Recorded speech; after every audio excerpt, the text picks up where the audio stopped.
안녕하세요. 음산한 비밀들 채널에 오신 것을 환영합니다. 오늘 우리는 지지 않는 태양이라는 신비로운 책에서 시작된 오싹한 이야기를 탐험할 것입니다. 아무도 본 적 없는 이 책이 남긴 것들은 당신의 마음속에 영원히 잊히지 않을 것입니다. 이 어두운 세계로 손길 발을 내디딜 준비가 되셨나요? 이 비밀의 집은 영혼들이 숨어있는 곳일 뿐만 아니라 외롭게 살던 한 소녀가 신비로운 책을 발견하면서 그녀의 인생이 영원히 바뀌게 되는 장소입니다. 기묘한 이미지와 기밀스러운 문장들이 그녀를 위험한 현실로 인도하고 있습니다. 10년은 오랜 이야기지만 그 책은 어디에서도 찾을 수도 본 적도 없었다. 당시 나는 침과를 옥는 외톨이 여중생으로 방과후나 점심시간에 언제나 학교 도서관에 들어봤죠. 책을 읽고 했다. 우리 학교 도서관은 그리 크지 않았기에 1년 정도 다니자 흥미가 있을 만한 책은 대충 다 읽게 되었다. 다음에는 어떤 책을 읽을까 고민하고 있던 도중 어느 책 한 권이 눈에 들어왔다. 제목은 지지 않는 태양. 도서관 안쪽 책장 맨 아랫단에 있던 게 지금도 기억난다. 책이라고 하기보다는 소책자라고 부르는 게 어울리지도 모른다. 표지는 태양이 달을 누비고 그 아래 있는 인간계와 인간들도 녹아들고 있는 그림이었다. 표지는 무슨 간 핵폭탄을 의미하는 건가 싶었지만 그것도 아니었던 것 같다. 내용은 뒤늦었다. 어느 페이지에는 눈만 아닌 꽃이 띄워져 있었고 다른 페이지에는 태양은 지지 않는다. 태양이 지지 않은 난 숨을 수 없다. 라고 써 있었다. 어느 페이지에는 이상한 그림이 끝도 없이 그려져 있었다. 모든 페이지에는 태양 그림이 그려져 있었지만 딱 한 페이지만 레논이 테이블 위에 올려져 있는 그림이 있었다. 테이블에는 어서 오세요 라고 써 있었다. 문득 나는 깨달았다. 그 책은 페이지 수가 완전히 제멋대로였던 것이다. 레몬이 그려진 그림은 책 한가운데 있었는데도 불구하고 1페이지였다. 기분이 나쁘고 왠지 이상한 예감이 들어서 책을 내려놓을까 싶기도 했지만 나를 들고 호기심을 잃지 못하고 계속해서 책을 읽어나왔다. 그대로는 무슨 일인지 다시 알 수 없었기 때문에 아래 써있는 페이지를 따라 책을 찢어버리며 읽어나왔다. 외원 그림은 단순한 표지였고 그 다음 페이지부터는 태양이 나와 서서히 모습을 바꾸며 인간을 녹여봤다. 마지막에는 태양이 인간의 형태가 되는 이야기가 완성되었다. 그리고 그 책을 다 읽고 나서 이상한 일들이 벌어졌다. 멀리서 무언가가 소리치는 게 들려오고 동시에 주변 사람들이 나를 빤히 바라봤다. 눈초리는 어째서인지 번쩍거리는 느낌이었다. 기분이 나빠져서 나는 도서관에서 나왔다. 밖으로 나오자 어쩐지 공기가 탁하다는 느낌이 들었다. 평상시에는 그런 생각조차 해본 적이 없었는데 하며 관행 많은 일것이나 스스로를 타이르며 집으로 돌아가기 시작했다. 평소 똑같은 길을 걷고 있는데 본 적 없는 광경이 펼쳐진다. 무의식 상태에도 계속 걸어갔지만 어째서인지 불안감은 없었던 게 기억난다. 한동안 나아가자 본 적 없는 방파제에서 낚시꾼 몇 사람이 낚시를 하고 있었다. 바다는 노을처럼 쌀까맣고 하늘은 빨간색 가까운 핑크색이었다.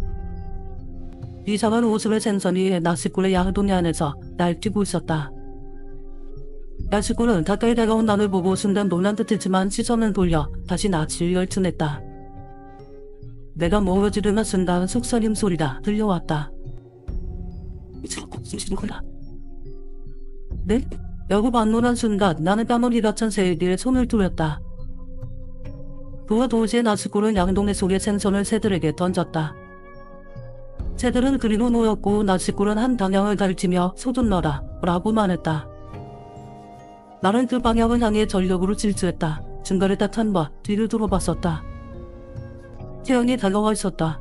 낚시꾼도 새도 정치도 모두 태양에 녹아들어 증발해 가고 있었다.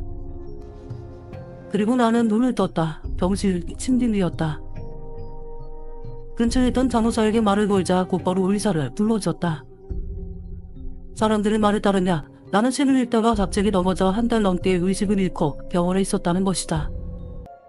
모레 마침에 같은 반 친구들이 쓴 롤링 필리포가 있었다.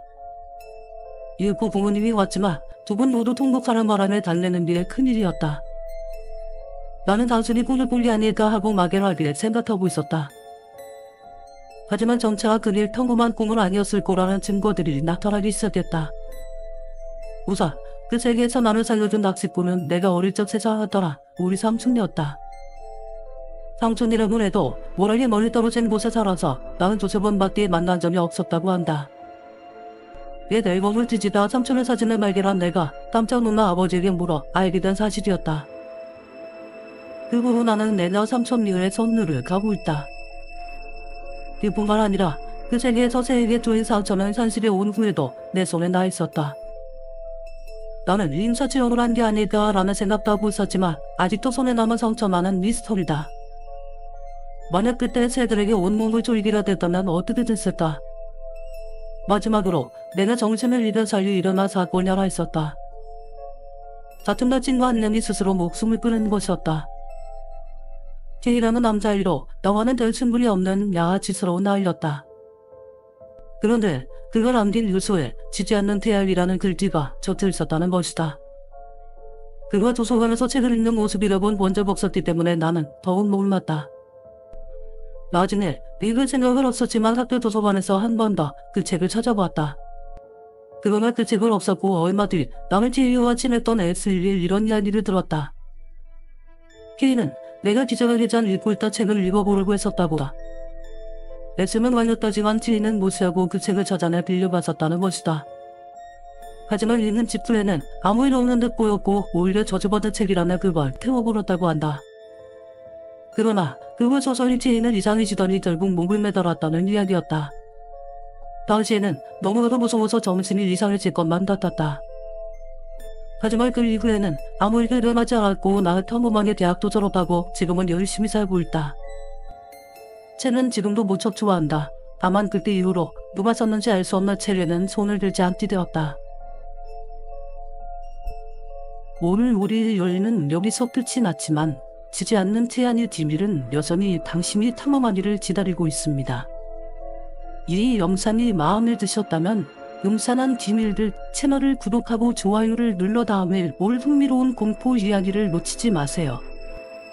그리고 아르베트를 당신의 경험을 공유하는 것을 잊지 마세요. 당신은 어떤 신비로운 일을 겪어본 적이 있나요? 함께 알아보도록 합시다.